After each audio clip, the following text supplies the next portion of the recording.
Praise the lord. ఈరోజు మీకోసం జీవం గల దేవుని మాట. ఎఫెసీ పత్రిక 3వ అధ్యాయము 20వ వచనము. అడుగు వాటన్నిటికంటేను ఊహించు వాటన్నిటికంటేను అత్యధికముగా చేయు శక్తి గల దేవునికి క్రీస్తు యేసు మూలముగా సంఘములో తరతరములు సదాకాలము మహిమ కలుగునగాక. ఆమేన్. ఈ లోకంలో చాలాసార్లు మనము చూసేటటువంటి మీడియా వార్తలలో అసమర్థులైనటువంటి తండ్రులను గురించినటువంటి విషయాలు కూడా మనం చూస్తూ ఉంటాం. పిల్లలను పట్టించుకున్నటువంటి తండ్రుల గురించి, పిల్లల యొక్క అవసరతలను తీర్చలేనటువంటి పరిస్థితుల్లో వారిని విడిచిపెట్టి వెళ్ళినటువంటి తండ్రుల యొక్క గాథలను మనం తరచుగా ఈ ప్రపంచంలో వింటూనే ఉంటాం. అయితే మనకు ఒక పరమ తండ్రి ఉన్నాడు.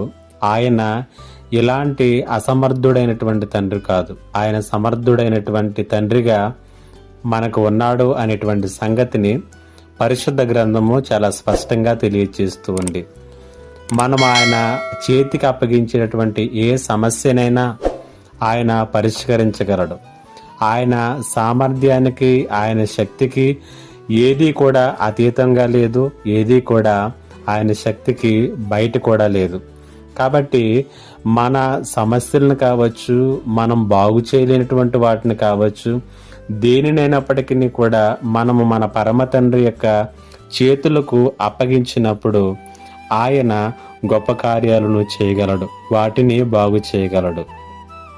పౌలు ఎఫెసీ సంఘానికి రాసినటువంటి పత్రికలో ఈ యొక్క వచనములు అంటున్నాడు, నీవు నేను కూడా అడిగే వాటికన్నిటికంటే, ఊహించిన వాటికన్నిటికంటే కూడా అత్యధికముగా చేయు శక్తి కలిగినటువంటి దేవుడు అనేటువంటి సంగతిని మనకు తెలియచేస్తున్నాడు.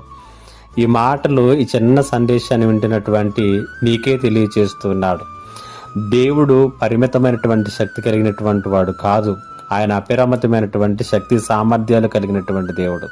కాబట్టి ఇది ఆయన చేయగలడా అనేటువంటి అపోహల నుంచి బయటకు వచ్చి సందేహాలను వీడి ఆయన చేతుల్లో ప్రతిదీ పెట్టు. దేవుని వాక్యం తెలియచేస్తుంది, దేవునికి అసాధ్యమైనటువంటిది ఏదీ లేదు. అలాంటి గొప్ప దేవుని చేతులకు మనల్ని మనం అప్పగించుకుందాం, మన కుటుంబాలను అప్పగించుకుందాం, మన సమస్యలను చేతుల్లో పెడదాం. పరిశుద్ధాత్మ దేవుడు తన కృపను మనకు అనుగ్రహించునుగాక. ఆమేన్. ప్రార్థన. మా దేవా, నీకు వందనాలు. పరమ తండ్రిగా, శక్తి సామర్థ్యాలు కలిగినటువంటి దేవునిగా నీ పాదముల చెంతకి మా ప్రతి సమస్యను తీసుకుని వస్తుండగా పరిష్కారము, విడుదల, విజయము దయచేయమని యేసు నామమున అడుగుచున్నాను తండ్రి. ఆమేన్.